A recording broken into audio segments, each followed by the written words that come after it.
All right, today is July 6th. This is episode 72, and I've decided to divert a little and put my aftermarket air in.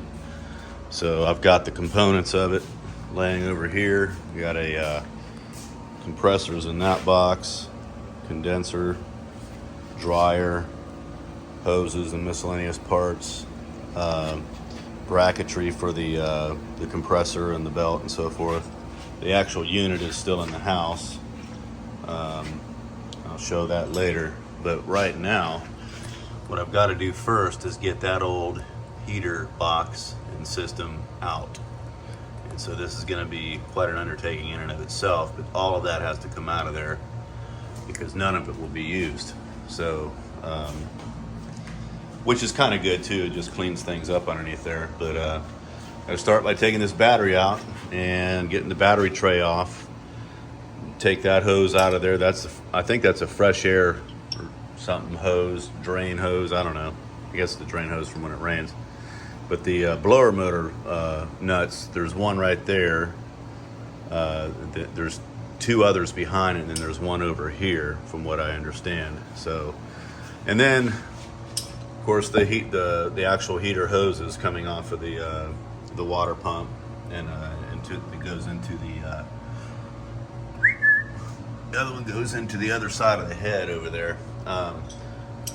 So I'll use those locations for that on the new system. That right there, I'm not sure what was there before, but that's a good place for the AC lines to come through. I don't have to drill a separate hole, so that's kind of nice. All right, here we go.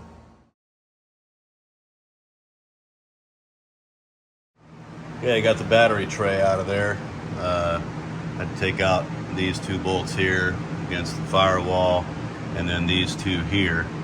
So actually this one here didn't have a bolt in it, but this one did. So got the battery tray laying over here, the bolts, and this will be a good opportunity to actually clean this up in here and paint the underhood black in these locations as well. Get back behind here and stuff, but I'm not going to do that today. I'm going to focus on getting this AC installed first, but yeah, I'll have to get some underhood black back in those areas, just so it looks a little better, you know, up in here and stuff like that. All right, so on to the next step, which would be take these hoses off, and then I'll be removing the blower motor and so forth. All right, here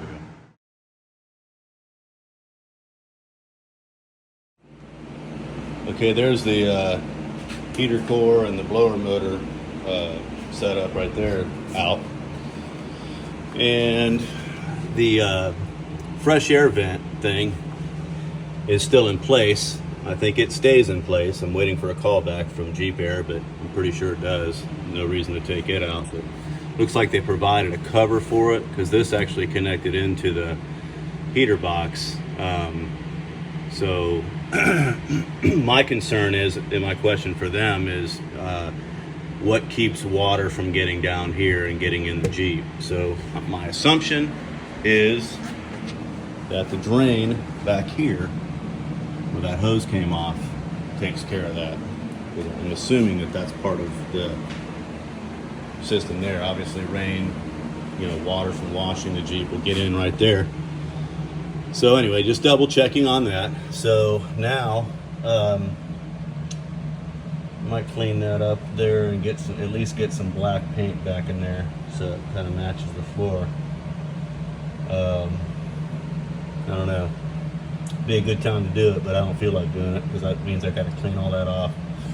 The air conditioning thing doesn't really hang down that low, so I could always do it after the fact. It's not a big deal. So I think I'll just keep on going and get this thing installed. All right, here we go.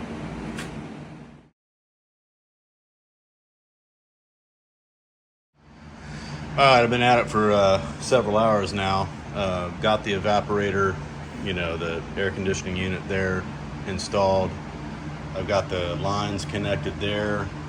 I haven't run the drain tubes yet because I feel like they didn't give me enough tube to run. There's one on that side at the back and one on this side, and it's got to be run out of the, you know, in a downward slope, obviously, so the condensed water will run out of it and out through the floorboard. So one thing I did notice is that this while it's not that heavy, the cantilever on it is such that it's, you know, because it's attached here, it's all the weight and everything is back here. It's wanting to push down on it. So what I'm going to do is get some wire once this is installed, and I'm going to go around, you know, one of these fittings here and pull up on it, attach it up underneath here somewhere so it can pull up.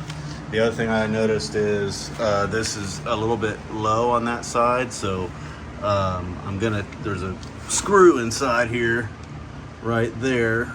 Can't see it, but anyway, I got to take that screw. That's a ground screw, and it's keeping me from pushing all the way up. But in any case, this wants to hang a little bit lower than this side.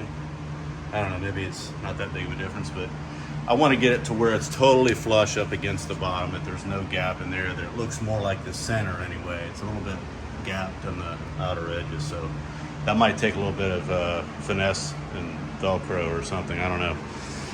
So up here, I've got the dryer in place, which is right there. Took the radiator out. I'm getting ready to mount the condenser. That goes in next, and then after that would be the compressor itself. What I'm a little bit unsure of as to what I'm going to do is I decided to run the AC lines out through this way because there's more room, and actually I'll probably end up running I may end up running the heater hose in through that as well. But I've got to get these other holes, you know, once I clean this up, I got to get these other holes covered up. So I'm going to have to do some searching and finding, you know, see what I can get. All right.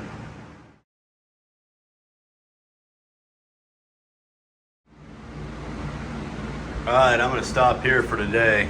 I got the condenser half mounted in the sense that I have the top, made the brackets for it. So it's mounted to the top of the radiator support here. Had to put these screws in a different location because this right here is running into the hood latch. But in order to center the thing, that's where it had to go. So it is what it is. The bottom is going to be a little bit more of a challenge because number one, if you can see that, the radiator support flat part of it is right here where I'm pointing my finger, and that's probably, well, it's up above it and it's gapped, but it's probably gapped 1.5 inches maybe. So I'm gonna have to make a custom bracket or brackets for that in order to keep that condenser straight up and down. Otherwise, you know, it's gonna be funky. So that's gonna take some fabricating tomorrow. I'm spent for the day, but I got a good bit done. Not as much as I wanted to, but you know, that's the way it goes. So tomorrow, hopefully get that wrapped up there, and then the next step is to remove the alternator here and set up the compressor bracket and everything with that. And then I've got to run the hoses. The hoses are coming out of down there, but I've got to figure out a way to you know, house them such that they're not just laying against the sheet metal there, because that's not a good thing. And then I've also got to close up these other holes. So there's quite a bit left to do. I wouldn't be surprised if I get to the end of the day tomorrow and I'm still not done. So it's a little bit challenging. It looks pretty good. Like I said earlier, though, I want to get this up more flush with the bottom of the dashboard, particularly on that side. It seems just to be a little bit gapped, but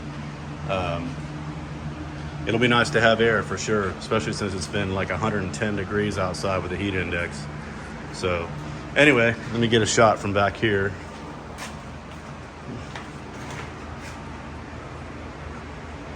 Yeah, so that's basically what it's gonna look like. All right, we'll catch you guys next time. Beer 30.